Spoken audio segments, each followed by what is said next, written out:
on the line. Prop for you. It's all good. Thanks, everyone. Australian Captain Pat Cummins here ahead of the third test here in Brisbane tomorrow. We'll take a few questions. All right, Pat, you got a team for it? Yes, Joshy Hazelwood comes back in for Scotty.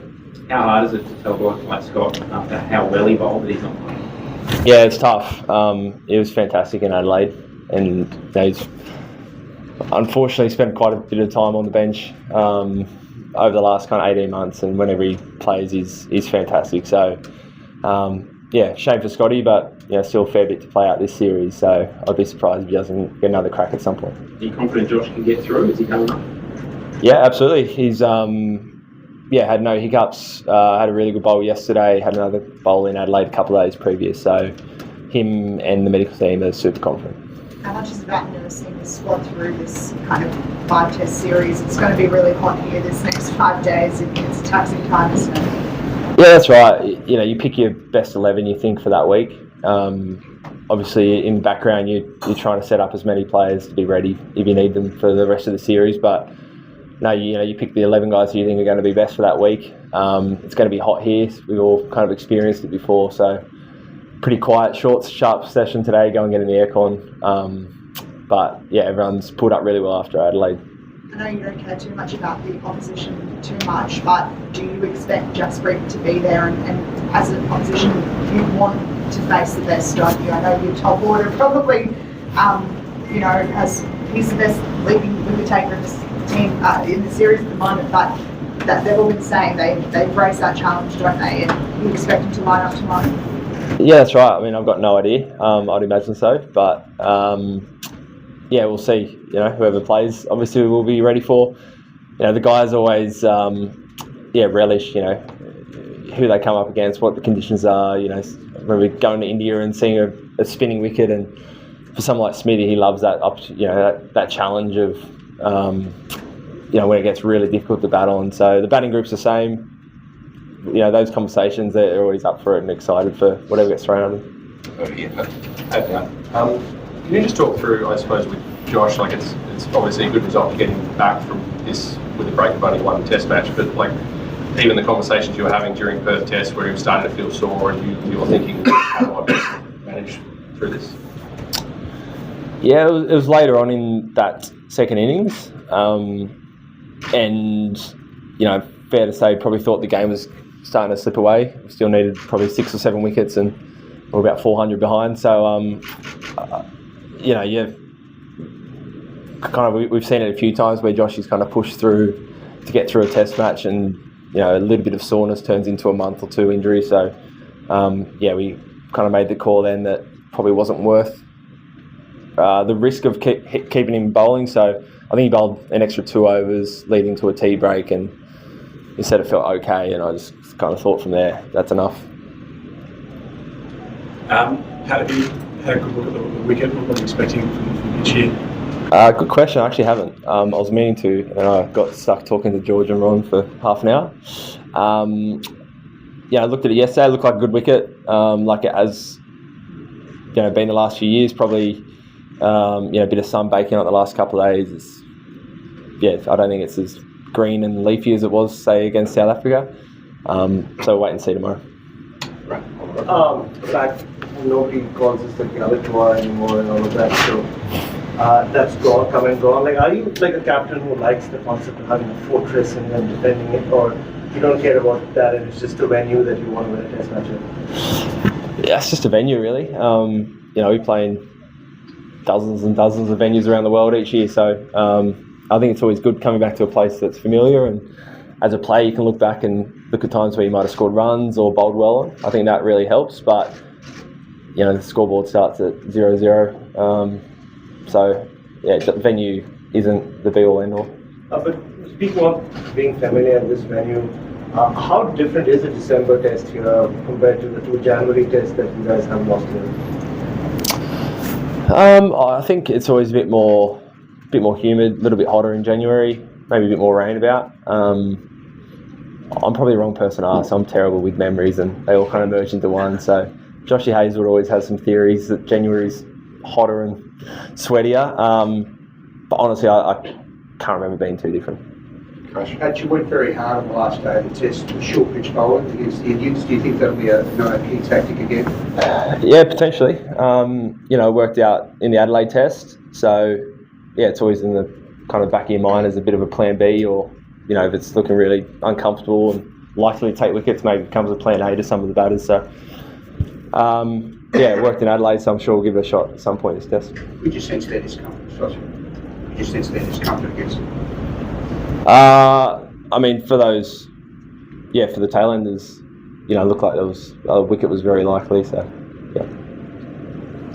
You've had a couple of very different performances in those first two tests. After a chance of analysing that, what do you put it down to? I think a couple of key moments can really compound and make the game look, further apart than perhaps they were. We spoke about that after the Perth Test match. We, in another world, if you get through that first evening, maybe the sun's out, we've got a few more wickets, and maybe you get a first innings lead, and the game looks a little bit different. And a bit the same in Adelaide.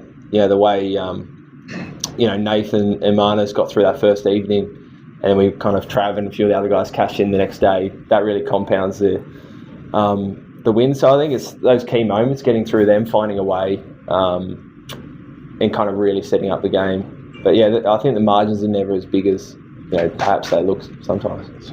Louis, over that right. Yeah, Paddy, I imagine the feedback is going wrong. You're probably not doing everything right. Just keep doing it. Like how, for someone who's been on the fringe for so long, like can you say anything that kind of keep you motivated, get you happy, like if you become flattened by that kind of, you've been dropped, you haven't done anything wrong? Of course you say all those things because it's the truth. He's amazing every time he plays. We absolutely love him around the group. He's one of all our favourites. So it's just about preparing for MCG because there's a good chance we might need you.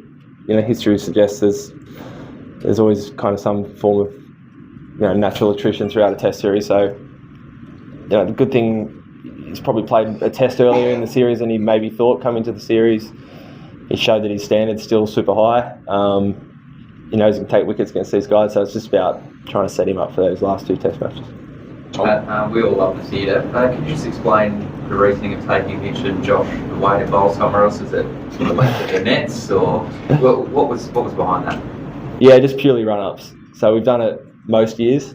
It's only about 25 metres at the back of the Gabba, whereas obviously we can get full run-ups up at AB. So that was it. They were going to bowl yesterday morning. It was still damp, so the nets got pushed back to the afternoon. Hence why it kind of clashed with the main training session. But yeah, that was it. There's nothing more to it than that. And you talked about intimidating bowling before. Smithy, you got him with the beauty in there. Surely. In the nets, yeah. Surely he's all right. You're backing him to perform. I know his record's huge. And does it feel like it's about to come for him? Yeah, it does.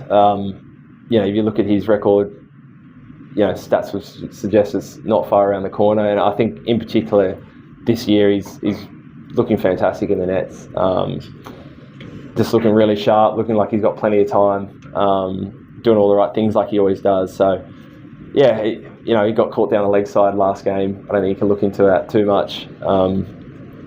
So I'm sure a big score's just around the corner. But he's been fantastic the last couple of games. Obviously a big leader around the group, and he's been awesome. So really, hoping he gets a few this week. Sam? You're asked about the Australia's dominance of Gabba over the years before. Like, what's it like as a player in the modern game when you do play at so many venues, like you said? Like, is there a sense of pride in trying to maintain something like that for Australian cricket, or is it just another thing? I think there's definitely pride in winning in Australia. These are our home conditions. These are the conditions we grew up playing with. So there's definitely that. You want to. I think the hardest thing in cricket nowadays is winning Test series away from home. So to make that World Test Championship, you kind of got to win everything at home and try and pick up some wins overseas where you can.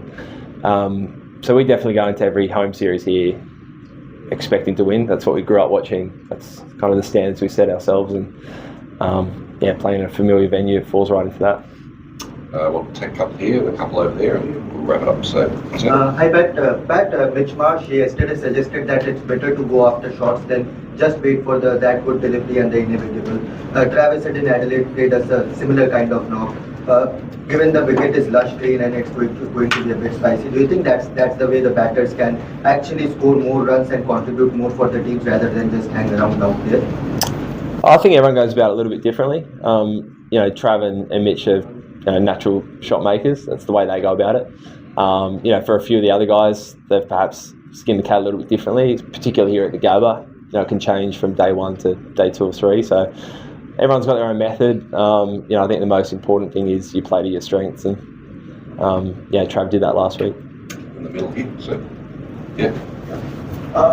Pat, how much do you feel that there is additional pressure on the captains to lead from the front in a high-profile series like India, Australia? And how did you cope up with the criticism which came after the Perth loss? Rohit Sharma, your counterpart, is going through the same. What happened in Adelaide? Can you just speak on that? Look, I think there's always pressure when you're playing Test cricket, and when you're captain, and a lot of that falls on you probably more than a lot of the other players. So it's nothing new. Of course, you just want to go out there and do well. In terms of criticism, I think after Perth we didn't play our best. I didn't have the greatest game. Our team didn't have the greatest game. So, in some ways, any criticism, a lot of criticism is valid, and some of it that isn't, it's not valid, so you can dismiss some of it. Home test for Uzi Khawaja, but he's missed out a little bit recently. What do you make of where his game is at? In particular, you said this week that he'd like to get through to next year's Ashes. What do you make of where Uzi's going? Yeah, look, I think similar to Smithy in some ways. He's looking fantastic in the nets. I thought, last week in Adelaide he looked really sharp. Again, he did a lot of that hard work on that first night. It was tricky, brand new ball under lights, fresh bowlers. So, obviously, like most of the guys, you'd be wanting to score a few more runs, but I think he's looking really good. Had a good lead into this series, and he loves batting at the Gabba. He knows it really well. Hopefully score some runs. Just a bigger picture question. The last couple of tests, obviously, haven't gone 5 days. It feels like very few do in Australia now. It's like you almost prepare for in some ways. It's rare that there's going to be the workload of 5 days of test cricket. And does it also bring about the debate again whether tests should maybe just be scheduled for 4 days? And I wonder where you stand on that. I think you always go into a test imagining it's 5 days. It is funny. Definitely the wickets have been a bit juicier the last few years. They've been played at a faster pace. So I think you always go into a test match thinking it's going to go 5 days, but the most important thing is if it does speed up, just making sure you're not, you can adapt quickly. In terms of length of game, don't know, it doesn't really bother me. I always quite like 5 days. If it was allowed more, I know you guys talk a lot about the 3 test series rather than 2, but did it allow for 3 test series rather than 2? Would that be a worthwhile trade-off, do you think, going to 4 days? Honestly, I don't know. I haven't really thought about it. I think it's a pretty good format at the moment. Last one. Just one about there's obviously coming into the series, it was like, everyone's in the team, or everyone in the team but one is over 30, aging team kind of line. Is it a bit more nuanced to that though, in that you've got guys like yourself, Trav, Marnus, who are basically just 30 and have a lot longer to go than someone who's 35, 30, 37? Do you think that the age profile of the team will mean that it'll sort of transition smoothly rather than everyone going at once? Look, I hope so. I think players play for longer than they probably did, 15, 20 years ago as well. Fast bowlers can get into the mid to high 30s perhaps. Starkey's bowler as fast as he ever has. He's mid 30s. We're big on picking who we think the best 11 players are. And you've got Aussie A, you've got state systems to try and make sure the next crop are coming through and they're going to be really well prepared.